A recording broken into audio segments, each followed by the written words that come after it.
आपका स्वागत है। और अभी आपने देख ही लिया हमारी रिपोर्ट में कि अभी हम मौजूद हैं यहाँ पर दिल्ली के राजधानी पार्क, जो मेट्रो स्टेशन है दिल्ली का, वहाँ पर। और ये बिल्कुल सामने का जो सड़क है वहीं पर हम मौजूद हैं। यहाँ पर है आरआर आयुर्वेदिक हॉस्पिटल, जिस तरीके से आप तस्वीरों में देख ही चुके हैं। एक कैंसर को लेकर एक बेहतरीन अस्पताल जिसे माना जा सकता है। निम्न वर्ग के लोग जो महंगी कीमोथेरेपीज़ या फिर महंगे हॉस्पिटल्स अफोर्ड नहीं कर सकते हैं, उनके लिए ये एक बेहतरीन ऑप्शन बन सकता है। इन ऑप्शंस को ही एक्सप्लोर करने के लिए नेशनल खबर जो है वो लगातार अलग अलग हॉस्पिटल्स में पहुंच रहा है, उनसे जानकारी ले रहा है। और आरआर आयुर्वेदिक हॉस्पिटल को तो हम खुद पिछले 2 से ढाई साल से एक्सप्लोर कर रहे हैं। उनके जो ट्रीटमेंट है या उनकी जो थेरेपी है उसे जानने की कोशिश इसी कड़ी में हम कर रहे हैं। और डॉक्टर रमेश कुमार जो हैं, उनसे कई बार हम चर्चा कर चुके हैं, लेकिन आज एक गंभीर समस्या को लेकर हम यहाँ पर हैं, वो है ब्रेस्ट कैंसर। ब्रेस्ट कैंसर लगातार फैलता जा रहा है, महिलाओं में बढ़ रहा है और ये एक चिंता का सबब बन चुका है। ऐसे में इससे कैसे निजात मिल सकती है आयुर्वेदिक तरीके से, यही जानने के लिए आज हम यहाँ पर हैं। चलिए डॉक्टर रमेश कुमार से बात करते हैं। क्या दिक्कत है इनको? ब्रेस्ट कैंसर है। ब्रेस्ट कैंसर है। कितने समय से है? 1 साल से। भारत में बहुत तेजी से फैल रहा है। सबसे ज़्यादा फैलने की संख्या महिलाओं में ब्रेस्ट कैंसर की है। पीरियड्स के बाद 5-7 दिन के बाद अपने ब्रेस्ट को टटोलते रहना चाहिए कि कहीं कोई गांठ वगैरह तो नहीं है। हमारी इम्यूनिटी कमज़ोर होगी, हमारे अच्छे सेल्स कमज़ोर पड़ेंगे। जब हमारे अच्छे सेल्स कमज़ोर पड़ेंगे, इसका कारण क्या बना? वात पित्त कफ का संतुलन होना। विशेष रूप से कफ दोष के बढ़ने से ब्रेस्ट कैंसर होता है। आयुर्वेदिक दवाई ले रहे हो आरआर आयुर्वेदिक हॉस्पिटल से, तो क्या लगता है आपको? यहाँ से बहुत आराम हो जा रहा है। जैसे अभी आपने रिपोर्ट देखी ही है कि किस तरीके से भारत में ब्रेस्ट कैंसर के मामले काफ़ी तेज़ी से बढ़े हैं। 2022 की रिपोर्ट का जिक्र हो चुका है और अभी जानकारी दी मैंने कि हम यहाँ पर नागलोई में यहाँ पर मौजूद हैं आरआर आयुर्वेदिक हॉस्पिटल, और मेरे साथ हमारे गेस्ट मौजूद हैं डॉक्टर रमेश कुमार जी। बहुत स्वागत है सर आपका। धन्यवाद भैया जी। और चूँकि आरआर आयुर्वेदिक हॉस्पिटल ज़्यादा से ज़्यादा कैंसर के ट्रीटमेंट पे फोकस करता है, और इसी कड़ी में ब्रेस्ट कैंसर पे हम जब चर्चा करते हैं तो ब्रेस्ट कैंसर की संख्या बहुत ज़्यादा बढ़ती जा रही है अब धीरे धीरे। 2022 में ही तकरीबन 1.4 मिलियन कैंसर के पेशेंट सामने आए हैं, जिसमें से 13 या 14% ब्रेस्ट कैंसर सामने आया है। ये बढ़ रहा है, इसके पीछे का क्या कारण है? ये केसेस बढ़ रहे हैं। देखिए, महिलाओं में ब्रेस्ट कैंसर, जिसे अर्बुद रोग के नाम से भी जाना जाता है, यानी कि स्तन कैंसर, ये सबसे ज़्यादा पाया जाता है। हर 4 मिनट में एक महिला रोगी का पता लगता है और हर 8 मिनट के बाद एक पेशेंट की मौत हो जाती है। भारत में बहुत तेज़ी से ये फैल रहा है। सबसे ज़्यादा फैलने की संख्या महिलाओं में ब्रेस्ट कैंसर की सबसे ज़्यादा पाया जाता है। अब ये इसके फैलने के क्या कारण हैं? फैलने के तो आज अनेकों कारण हैं, लेकिन वात पित्त कफ इनके असंतुलन के कारण अनावश्यक वृद्धि का होना, किसी भी कोशिका का कैंसर का रूप ले लेना, वो भी कफ दोष जब बढ़ना शुरू हो जाता है तब ब्रेस्ट कैंसर के सिम्टम नज़र आने लगते हैं। तो इसे कैसे डायग्नोस किया जाए, कैसे पता चले शुरुआती दौर में ही कि वो बहुत गंभीर समस्या ना बन जाए आगे चल के? कैसे पता लगाया जाए? देखो, मैं तो सबसे पहले कि किसी को सलाह नहीं देता कोई जांच वगैरह के लिए, लेकिन फिर भी स्वयं से जांच करें। स्वयं से जांच करें, वो कैसे हो सकता है? पीरियड्स के बाद 5-7 दिन के बाद अपने ब्रेस्ट को टटोलते रहना चाहिए कि कहीं कोई गांठ वगैरह तो नहीं है, कोई निशान वगैरह तो नहीं है, निप्पल अंदर की तरफ तो नहीं घुस गया है।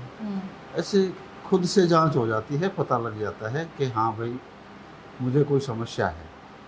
उसके बावजूद भी अगर एलोपैथ की बात करें तो मेमोग्राफी कराई जा सकती है। ये एक प्रकार का एक्सरे होता है, छोटी छोटी गांठें नज़र आ जाती हैं। FNAC भी होता है, एक जांच होती है। और अल्ट्रासाउंड, गांठ की पुष्टि के लिए अल्ट्रासाउंड भी करवाया जाता है। जी, ठीक है ना। बायोप्सी के जरिए भी हम कैंसर का पता लगाया जा सकता है। ठीक है, मेमोग्राम हो गया, अल्ट्रासाउंड हो गया ये। हाँ, ठीक है। लेकिन मैं इन चीज़ों की सलाह नहीं देता।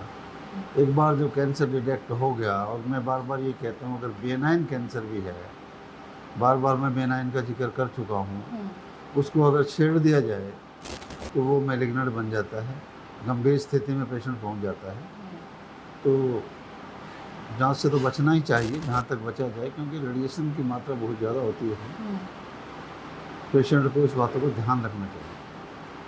तो पेट स्कैन या एमआरआई अगर एक आध बार हमने करा ली, उसमें प्रूव हो गया कि कैंसर डिटेक्ट हो चुका है, तो फिर हमें ज़रूरत नहीं होती बायोप्सी वगैरह करवाने की। बायोप्सी में उस गांठ का टुकड़ा लिया जाता है, उसको फिर लैब पे सैंपल के लिए भेजा जाता है। तो वो जहाँ से हम टुकड़ा लेंगे, उसको छेड़ दिया, वो मैलिग्नेंट बन जाएगा कैंसर। इसलिए इन हाँ। सब टेस्टों से बचना ही जरूरी है। जरूरी। ये गांठ जो बन रही है या ये जो कैंसर हो रहा है, इसके होने के पीछे का सबसे बड़ा कारण क्या है? सबसे बड़ा कारण तो है हमारे वात पित्त का संतुलन बिगड़ जाना। वात पित्त कफ जब तक संतुलन में है, हमें कोई भी बीमारी नहीं पकड़ सकती। बीमारी जब ही ग्रोथ करेगी जब हमारे वात पित्त कफ का संतुलन बिगड़ेगा, हमारी इम्यूनिटी कमज़ोर होगी, हमारे अच्छे सेल्स कमज़ोर पड़ेंगे।